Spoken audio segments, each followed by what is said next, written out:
Hello, this is Anna Pacheco with SantaFe101.com, and my guest today is Marie Blea. Marie, do I have your permission to record this interview? Absolutely. Excellent. Well, I just want our viewers to know that I have a rock star. I'm in the presence of a rock star. Marie Blea, in my opinion, is such an incredible woman. The only woman contractor I know in New Mexico. Marie, before we even get into your incredible life, are there other female contractors in New Mexico that you know of? Yes, actually, now there are quite a few. When I started, there wasn't any, but now there are quite a few women that have gotten into it. Well, excellent. But aren't you like the World Hall of Fame contractor, or what is that special award you got a few years ago? I'm in the Hall of Fame for the Albuquerque Home Builders Association of Southern New Mexico, of New Mexico. And then I'm also the only woman and the only New Mexican to have won the National Custom Home Builder of the Year. That's what I mean. Yeah, you're a rock star. So you were saying that when you got started, you were the only woman. So tell me, when did you get started? Well, not only when did you get started building houses, but why did you want to start building houses? Well, I was a banker and I was seeing a lot of the builders and what they were building. And back in 1990, and that's when I started, I got my license in early 1990. And I was watching what was being built, and I would say, well, what about a pantry? Or, what about this? And I actually got involved with another builder that we built a home, and he actually built it. I was the banker, and we financed the home for him, and we donated the funds to UNM Athletics. And that's what really, really gave me the interest, is watching how that went and some of the things that were being done. And this builder was quite a reputable builder. And so I thought, I can do this. And so I started going to Santa Fe, actually, in El Dorado, and I bought a lot and we built a house together. And I thought, well, I can do this. And so I got my license and started building houses. And so you didn't have any background. You were actually a banker. You had no like an architectural background, nothing connected to actually building a house. Nope, other than a lot of opinions. And I just saw the house being different than what I saw being produced. I mean, there were so many little factors, and I'm not saying, that the houses weren't great or anything. I was just saying, from a woman's perspective, I knew a woman wanted and needed a pantry, wanted storage and closets, and I wanted to customize things a little bit more than the same type of house over and over and over again.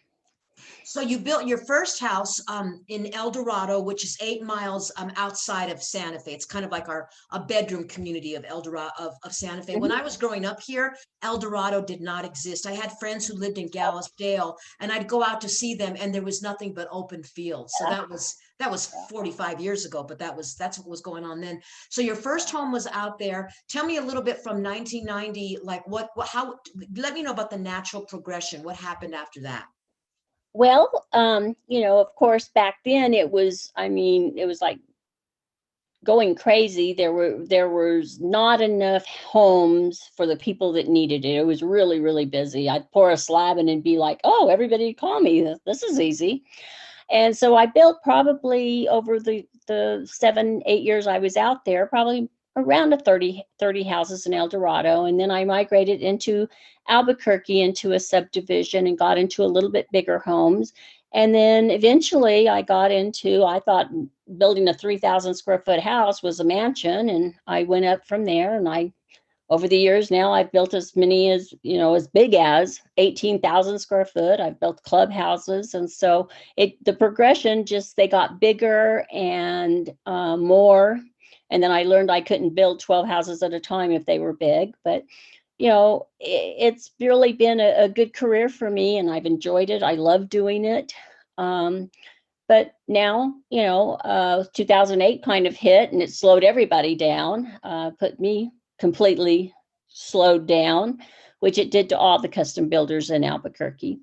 And so, that kind of put things back in perspective, where we're scratching our head and going, okay, what's from here? What do we do from here now? But that was 13 years ago. Tell me what's going on now. Well, after I recovered from 2008, my family has a ranch near the Guadalupe Mountains, which is just on the Texas line, north of Carlsbad, New Mexico. And I did want to That's live. southern New Mexico. So people that might Uh-huh. be watching this in California, they'll kind of get a Yeah, perspective. right, Southern New exactly. Mexico. Okay. It's the Texas New Mexico line, and it is southern New Mexico. So I moved to Carlsbad, New Mexico to help with my mother that was an hour away. And of course, she passed away. And so I started pursuing to build in southern New Mexico. So I ended up in Hobbs and have built a model in Hobbs. I am now presently building a rectory for the St. Edward's Church in Carlsbad. I'm building a model in Carlsbad, and then Eunice, New Mexico, which is located just south of Carlsbad. It's an hour south between Hobbs, New Mexico, and Carlsbad, New Mexico. Eunice is a small, little, quaint farming town, is bringing in a couple of large companies, and I have contracted and signed a contract to build 40 homes there. They're building a country club. They already have a golf course with a lake, and they are going to do a gated area with custom homes as well after we do this first 40 homes, just to accommodate the new people coming in for this uranium company. So it's a uranium company. So they're actually just they're getting ready for a big company coming in to set up a long-term business, and so then people will then move there to live there. Yes, ma'am. Yes, ma'am. And, I've diligently been talking to subs, meeting with subs. I go out on the job site and I want to see their work. And I'm trying to put together a team here, like I had in Albuquerque. My subcontractors in Albuquerque are who made me. I mean, they are who awarded me those awards. I can't give them enough credit that, they've always supported me, and I'm not ashamed to say, there's things I don't know. And I had to say that a lot. Now I'm a lot more experienced and I do know a lot more than, of course, I did when I first started.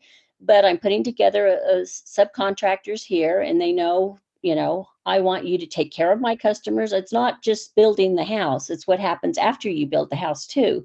I really require for them to support any problems that that occur. And new construction, things are going to happen. They're not a lot, but when you have a new house, people want you taking care of them. And so to me, that's more important than just building the house. So I'm putting the team together here, which I've really pretty much successfully done. I have two houses that I will be building back in Albuquerque here pretty soon. And we're seeing a lot of people coming in from outside of New Mexico because of our weather. I mean, it's great weather. It's easy to get around. It's, a lot of open spaces, hiking and lakes, and, not a lot of water here. We do speak English in New Mexico, and we don't need a passport in New Mexico. We are part of the United States, and we get that question here a lot. That still happens, does it? Yeah. It does happen. But it's a growing area. Southern New Mexico has kind of been a sleeper all these years. The oil and gas brought quite a bit of traffic, but those people weren't here to stay. Where a lot of these companies are coming in, they are here to stay. So uranium, so there'll be uranium mines near Eunice, New Mexico? Yes, ma'am. And then what does that do to the area? I mean, that's strip mining, right? Are they going to they're going to kind of, I guess this is a terrible word to use, but they're going to desecrate the landscape. I mean, they're going to tear things up, right, to get to this uranium. Well, but you have to realize too, you're talking hundreds of acres, thousands of acres of nothing. And so it's not going to really do much damage to the livable part of the state. It's out in the middle of nowhere. Okay. And so it's not like they're right downtown Eunice, it's going to be quite a bit of ways from the town. And, like the oil and gas are now. I mean, you drive through southern New Mexico and you see the oil wells, either pumping or sitting there, or they're capped. And, it doesn't damage anything. It doesn't deplete anybody's investment or anything like that. And then, so what is the average size of the homes you're building out in Eunice, New Mexico right now? We're going to start about 1,800 square feet. The largest will be 3,000. We're anticipating it be families. We have discussed maybe building a few a little bit smaller, but for the most part, we're kind of targeting around 1,700 to 1,800 square feet as starters.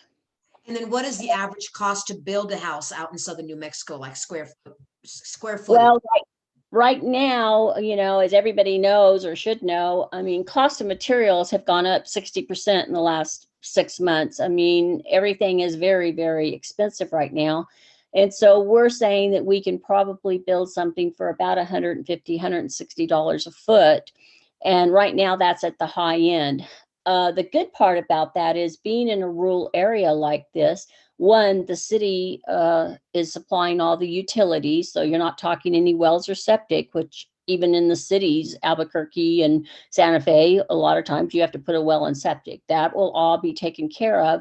And so the land is very reasonable. The land in Eunice compared to other places in New Mexico is very, very reasonable. So when you say the land, you're saying, so these houses are being built like on a standard lot, like you'd find in a neighborhood anywhere in suburban America. So a lot would cost, like, what's the approximate cost of a lot in Eunice versus Albuquerque or Santa Fe? Well, I mean, in Albuquerque, if you look for an acre lot down Rio Grande, which is one of the main areas, nice area, you can pay $450 to $1,000 for an acre lot. I mean, I know of lots right today listed.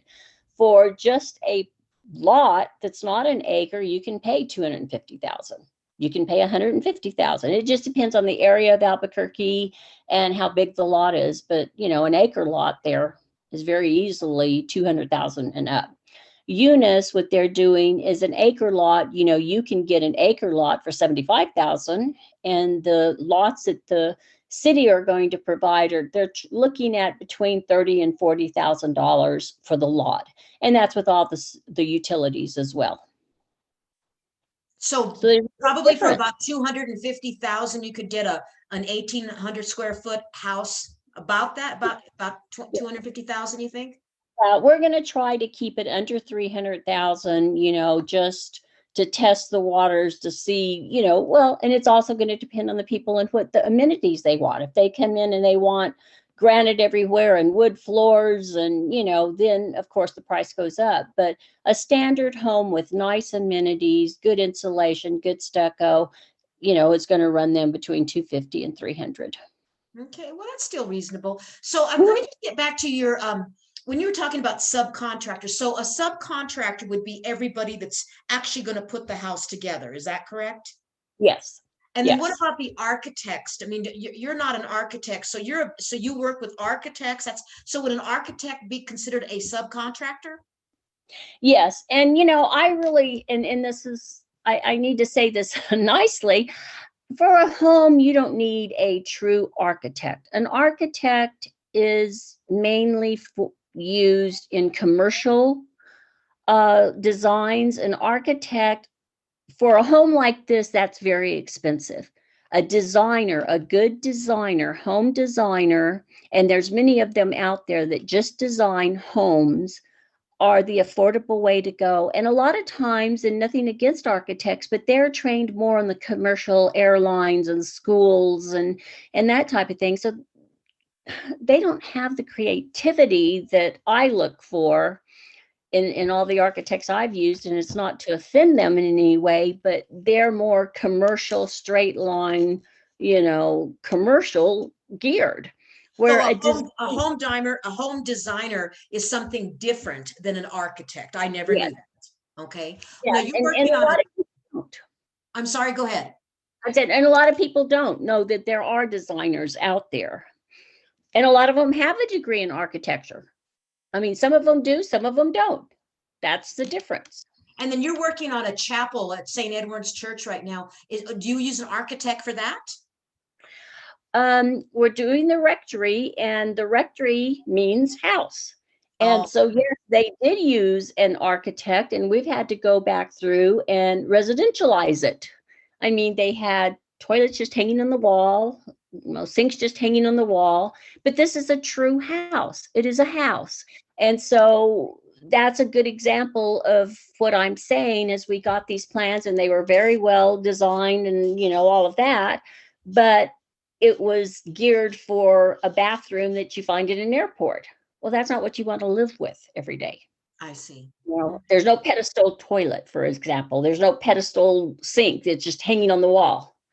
There were many things that were done, like there was no microwave. There was, it was more of a commercial feel. And so we went through the design and we residentialized it more as livable. Okay. So when And I know start- the architect that hears this, Anna, is going to go, what does she know? And I get that. Really? Well, that's a good segue. It was into my next question. What was it like, and what is it still like? From 1990 to now that it sounds like you're predominantly in a male. It's run by men mostly. This industry, I would think, the builders. Well, at least that in my mind, that's what I see. What's it been like for a woman to be a contractor, where usually you're kind of in charge, and you're making these decisions, and you have men under you. How has that worked for you? Well, in the beginning, I was a joke, and I knew that. And I just kind of marched forward. Where I came from in banking, I was a senior vice president of a bank. And so I was the only woman there. And so I've learned kind of how to handle myself around men. But when I first started building, I was definitely a joke. They were all like, oh, what does she know? And they were right. I didn't know anything. But it took me about 5 years, of not getting the sarcastic type thing comments when I would ask them to give me a bid. Oh, go get your contractor or whatever. And then they started coming to me, seeing what I was producing and how much I was building. And they started coming to me, asking me if they could bid my job and if they could work with me. And then eventually other builders came to me and wanted to team up and partner up and do this and do that. And I've done commercial projects. I've done quite a few commercial projects. And so as the years went on, I kind of earned my stripes, so to speak. And I'm one of the top builders in Albuquerque that, I've partnered in large subdivisions. I've partnered in a home that we gave to the New Mexico Cancer Center. I partnered in a home that we gave to the Children's Hospital. And so I've kind of led that trend. I was on the board for All Faiths Receiving Home, and I remodeled completely All Faiths Receiving Home. And so I kind of started earning my stripes in helping do some of those things, and my name got out, and I feel like I'm respected. Now I'm starting all over in southern New Mexico. These guys are going, where'd she come from? But I'm a little older and a little more experienced. And now I tell them right up front, if you want to bid this and you want to bid it fairly, not because you're standing in front of a woman, we'll talk. But if you overbid me, don't come back. And so it sounds like, so you're starting out with 40 homes in Eunice, New Mexico.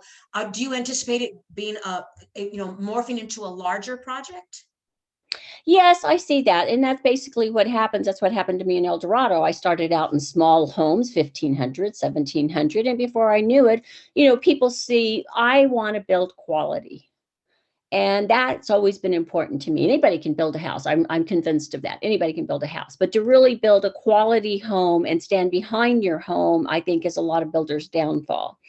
And I've always stood behind my homes, and I don't have clients. I've probably got over 300 clients, and I don't know of any of them that have been upset or disappointed. Sure, there's been a skylight leak, or there's been a, door crick or something. But as far as anything major, I take care of anything, and that's more important to me than building a house, is taking care of my clients once they're done.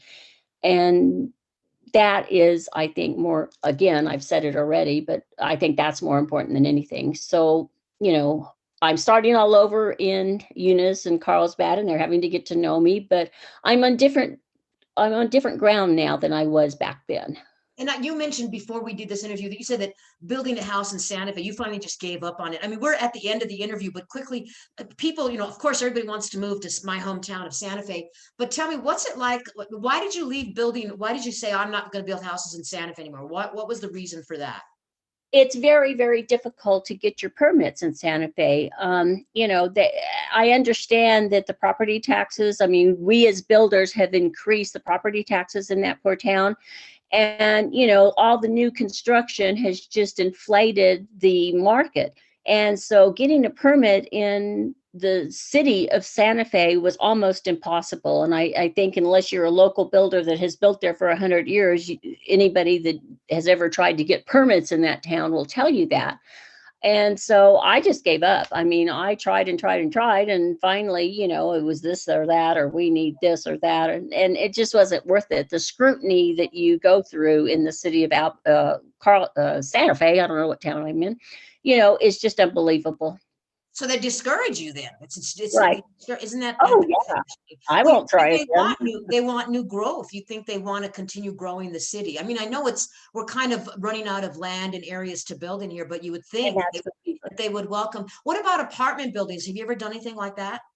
No, I haven't. I've not ever done that big of a project. I've done an 18,000 square foot clubhouse and all of that, but I've not done any apartments yet. But I mean, they're boxes. You know, it's just as easy to build 25,000 square feet as it is to build 5,000 square feet. You know, it wouldn't bother me to do that at all.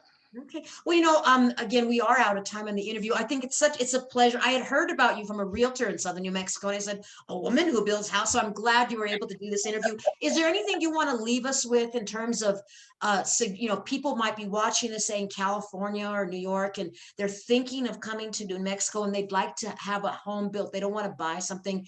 As a home builder, what are some parting words of wisdom?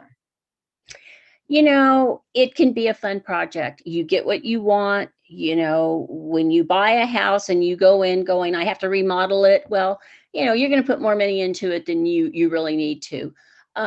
Southern New Mexico, I do want to mention, is a great place to raise kids. I mean, it's just a breath of fresh air. It really honestly is. And people that don't know this part of the state are missing out. But as far as building a house, it can be easy, it can be fun. And if you have a good builder, they can keep you within your budget. The horror stories that you hear when, oh, all these extras, it doesn't have to be that way. And I've proved it over and over and over again. Well, I just know as a rule of thumb for me, when I get anything done in my house, I always get 3 estimates. I mean, I just want to get three, I want to speak to 3 different contractors for something like that. Is that what you recommend for a home builder? Would you want somebody who's looking at, you know what, I want to build something in New Mexico. Was that what you would recommend? Get 3 different bids and talk to 3 different companies before you, and then of course ask for references. Is that what you would recommend as a home builder? I encourage people to do that, but the real key to that is go get a builder that's apples for apples. If you go get a builder that builds smaller track homes, so to speak, and the windows are vinyl and my windows are wood, and I'm putting a synthetic stucco and they're just putting a 2-coat, I mean, have them bid apples for apples, or it's going to be all over the board. It doesn't do you any good to get those 3 bids if you're not apples for apples. Those are great parting words of wisdom. Marie Blea, the rock star of women contractors in New Mexico, I want to thank you for this interview. Thanks so much. Thank you, Anna. Thank you very much. Thank you.